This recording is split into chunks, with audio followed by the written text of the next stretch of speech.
Insiden pencemaran Sungai Kim Kim di Pasir Gudang Johor menggemparkan negara di mana ia merupakan mata rakyat serta kerajaan supaya tidak memandang ringan terhadap masalah pencemaran alam, seolah-olah tiada yang mengambil iktibar daripada peristiwa itu. Berkenaan isu pencemaran Sungai Kim Kim telah menyebabkan situasi panik bukan sahaja kepada penduduk Pasir Gudang dan kawasan sekitarnya, malah menarik minat seluruh negara untuk mengikuti perkembangannya.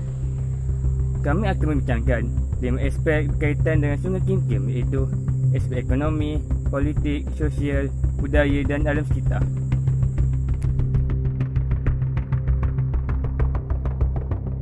Dari segi ekonomi, pihak kilang haruslah bertanggungjawab dan sedar akan pencemaran yang berlaku kepada Sungai Kim Kim. Selain itu, penduduk di Pasir Gudang juga menghidap penyakit akibat terdedah kepada bahan-bahan toksik di Sungai Kim Kim. Mereka terpaksa menanggung kos rawatan yang tinggi dan juga ini akan menjejaskan ekonomi kewangan mereka. Mereka harus sedar akan impak dan kesan ke dalam segi ekonomi negara terhadap Sungai Kim Kim kerana pembaik pulihan Sungai Kim Kim akan menelan kos yang banyak dan akan mengambil masa yang lama untuk memulihkan Sungai Kim Kim kepada yang asal. Dari aspek politik pula, isu Sungai Kim Kim ini telah dijadikan perbalahan politik antara UMNO, PAS dan juga kerajaan pada masa itu, iaitu Pakatan Harapan atau dikenali sebagai PH. Pihak parti politik yang tidak bertanggungjawab ini telah menggunakan kematian seorang wanita akibat penyakit jantung sebagai salah satu cara untuk menjatuhkan nama kerajaan pada masa itu, dengan mengatakan kematian tersebut disebabkan oleh isu Sungai Kim Kim dan menyatakan bahawa kejadian tersebut adalah disebabkan oleh kecuaian kerajaan. Pihak parti politik yang tidak bertanggungjawab ini haruslah menjadi lebih matang dalam menangani masalah seperti ini dan bukannya menggunakan isu yang dihadapi oleh masyarakat sebagai satu kontroversi untuk menjatuhkan nama kerajaan. Selain menggunakan isu ini sebagai perbalahan politik, mereka hendaklah membantu satu sama lain dalam menyelesaikan masalah ini dan memberi derma atau bantuan kepada pihak yang terkesan akibat isu tersebut. Dari segi sosial, ambilan pendekatan proaktif dengan kerjasama bersepadu antara semua pihak berkenaan perlu dipertingkatkan. Bagi mengelak pisang berbuah dua kali, masyarakat harus lebih cakna tentang sebarang perubahan yang berlaku di sekeliling mereka. Aduan kepada pihak berkuasa perlu dilakukan secara segera jika mendapati sebarang kegiatan mencurigakan di kawasan tempat kerja dan tempat tinggal mereka.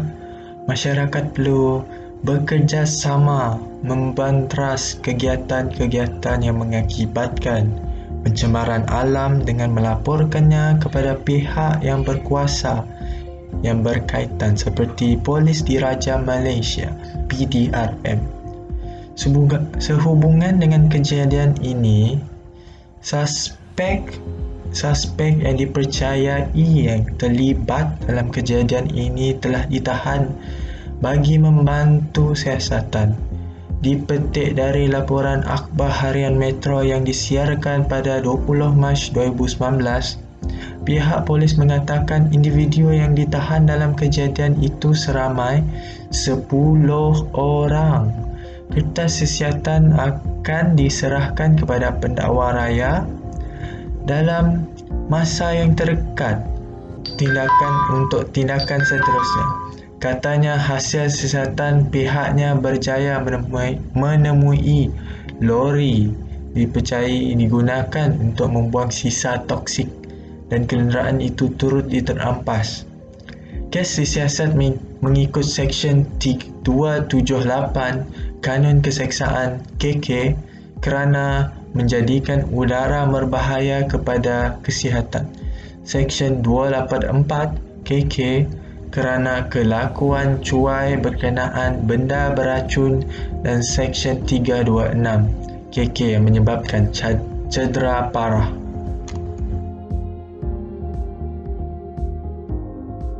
Dari segi budaya, seramai 160 orang yang telah menjadi mangsa ekoran isu pencemaran Sungai Kim Kim di Pasir Gudang, Johor. Penduduk Pasir Gudang berhak untuk menfailkan saman terhadap pihak yang terbabit sebanyak 4 sehingga RM5,000 serta ganti rugi am yang bakal ditentukan oleh pihak mahkamah.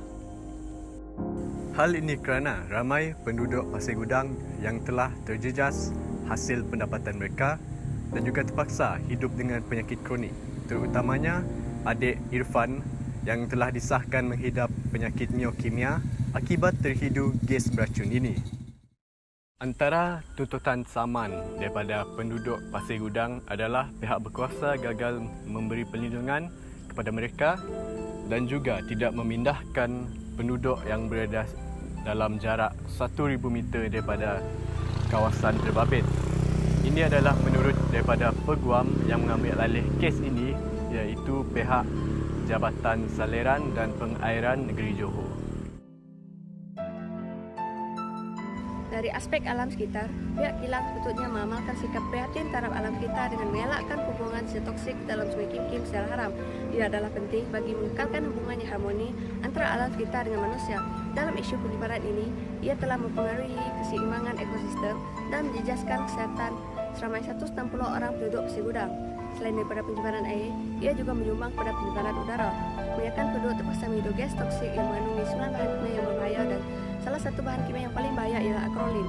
Ia dijumpai mengandungi 17 kali lebih banyak daripada tahap yang disyorkan selamat untuk badan manusia.